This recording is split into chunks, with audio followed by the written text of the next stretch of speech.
Welcome back. You're watching today on eNCA. It's the Saturday afternoon edition. Now, InterCape, the bus company, is appealing to the president for more protection.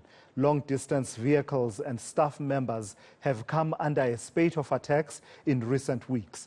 In the latest incident, an InterCape bus driver died after being shot at outside a Cape Town depot. I'm joined now by Johann Ferreira, who is the CEO of InterCape and joins me for this conversation. Mr. Ferreira, I've got to thank you for your time this Saturday afternoon, albeit we're discussing this difficult and troubling trend that you have observed. So you have observed a specific trend that you believe needs to be elevated and intervention coming from as high as the office of the president. Good afternoon, Telesizwe. Yes, I believe this is a very, very serious issue. This is a national issue. This issue has been coming for a long time, since 2014. It originated in the Eastern Cape and in recent weeks has manifested itself in the Western Cape, and in the last 2 days has now jumped over into Gauteng region. So yeah, it is a very, very serious issue at this point in time. Lives are at stake. We have written extensively to the Minister of Transport, to the Minister of Police. We have informed the State President as well.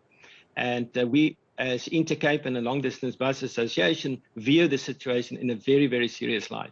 Yeah. Tell me about this latest incident where a bus driver died just after a few days after being shot at. I believe it happened, is it Crossroads, the place where it happened?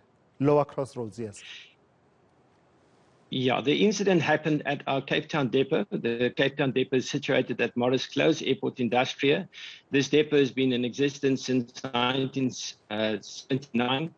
The driver left the depot around 6 o'clock. He turned left into Morris Close Avenue, and he carried on for about 100 meters, came to a stop, and there were two gunmen waiting for him. One was right in front of the coach. The other one was approaching from the right. They opened fire with automatic guns. 21 shots were fired, and 3 got lodged into the driver, Bankik Kale, and yeah, he was fatally wounded. He subsequently died 3 days after he got shot. What do you believe is at play here, Mr. Ferreira? I see your statement mentions extortion and draws parallels with what has happened with other, passenger services, including rail.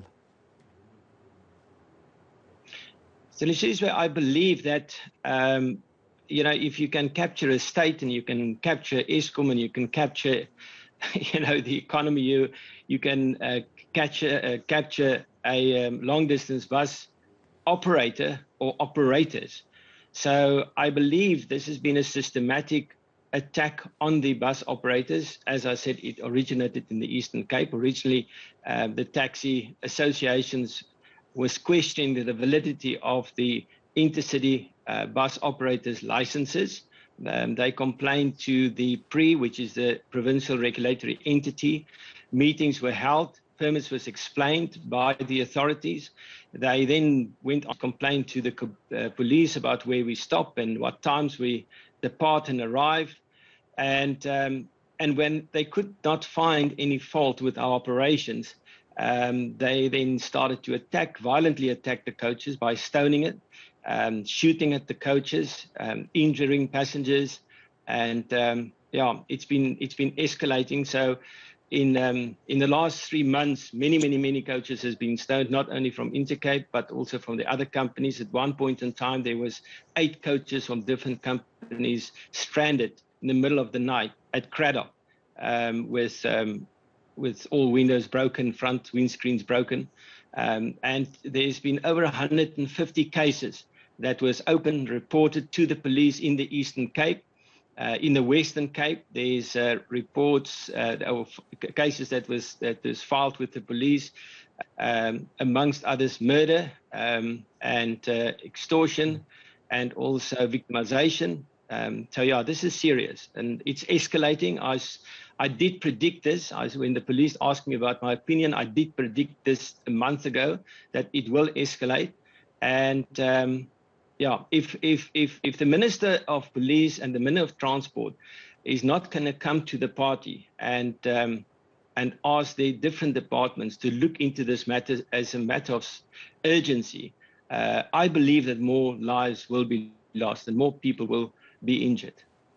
So seeing as responsiveness is one of the values we hold up high in our constitution and in our scheme of democracy, you've asked for the president to intervene. I believe you've actually written to the president. Any response from either the president himself, the president's office, or by delegation, someone who says, hey, we've noted your concerns, the president has received them, he's equally concerned, here's what we propose should happen?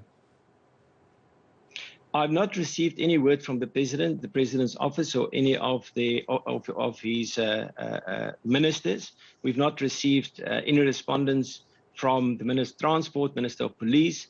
I can say that we had a lot of response and participation from the Western Cape government, and we will be meeting with the Windy next week on specific issues regarding the Western Cape. He and his government, they are seriously concerned about the issue, and he is involving his cabinet and safety officers to look into the matter as a matter of urgency. Yeah. Lastly, then, Mr. Ferreira, I just want to understand the nature of these attacks. Does it appear to you that the Eastern Cape, I know that you mentioned a number of provinces that have been affected, but does it appear that the problem is particularly pronounced in the Eastern Cape, and why do you believe that is? As I said, that the attacks originated in the Eastern Cape. It has now come to the Western Cape, it's now gone to Gauteng. This is orchestrated, well orchestrated.